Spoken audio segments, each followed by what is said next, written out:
All right. Well, usually I don't stand here and get into the conversations about, whether or not we should motherfucking, do this on the left and right paradigm or, arguing about like dumb cultural bullshit that I don't fucking care about, right? But today I kind of want to stand here and, actually, have a conversation about a little bit of this, right? Because I think it's important, right? And the reason why I think it's important is because of the fact that, like, I think we're doing shit wrong, right? I really do. I think we're doing shit wrong. So let's look at this from a perspective of if you were setting up a nation, right, or if you were setting up a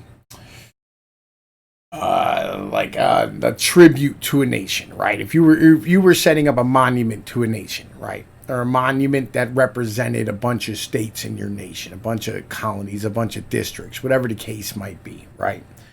You would stand there and pull in probably the individuals who it was either A, named after, or B, the individuals who founded that area, right? Or something that represented that area, long term. And I don't understand why it is that Robert E. Lee represents Virginia inside of Washington, D.C. Like, I don't fucking get that in any way, shape, or form. Right? Because legit, like, it should be Thomas Jefferson. Like by any means of nature, it should be Thomas Jefferson. Like one of the greatest, most intelligent Americans who have ever lived in the history of our country, right? The dude who wrote the Declaration of Independence, it would be Thomas fucking Jefferson. You understand what I'm saying? Like the guy who was the third president of the United States, who literally sat here and made sure that there was like the separation of church and state and things of this nature inside of our Constitution. Thomas Jefferson is the dude who legit should be representing Virginia. Why is Robert E. Lee representing it at all, right? I wanted to stand here and give you this article a little bit. A statue of the Confederate General Robert E. Lee inside the U.S. Capitol was removed from the building's crypt Monday morning and relocated to the Virginia Museum of History and Culture. The removal was conducted by staff from the architect of the Capitol, attended by members of Virginia Congress delegation, Senator Tim Kaine. That was Hillary Clinton's running mate, just so everybody remembers. Jennifer Wexton, a representative from the office of Donald McKeegan, right? Right. And so they're standing here and they want to replace it with, you know what I mean?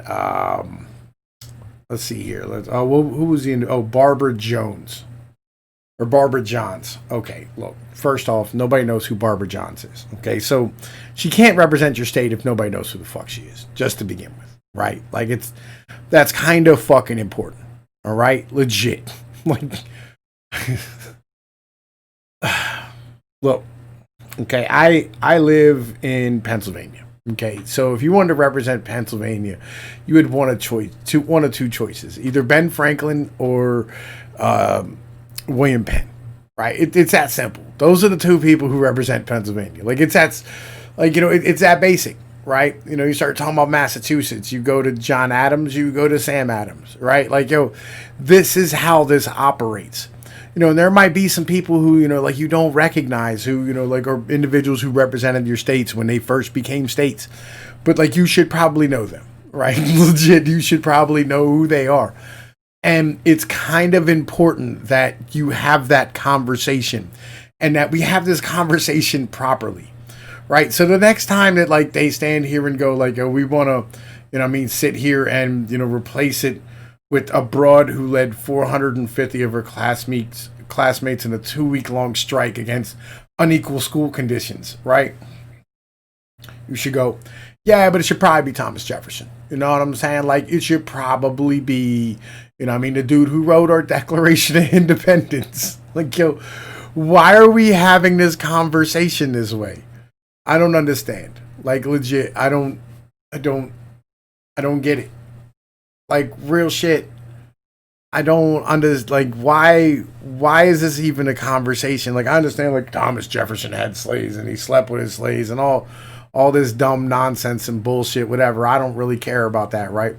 Because, like, that's, you know, I mean, nowhere near the most important thing he did. And everybody knows that he wrote the Declaration of Independence, which is probably the greatest document that's ever been written in the history of mankind, right? Like, short of the Bible. Like, so why are we having this conversation? Like, legit. Let's do this right. I just wanted to put this out here. You know what I mean? And like, it would just put my opinion where it's supposed to be.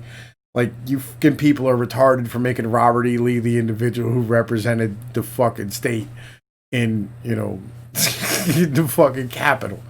Like, why? Why would he be more prolific than Jefferson? I don't understand. Like, maybe because Jefferson was anti-government, like he was anti, you know, I mean, the fucking central state government.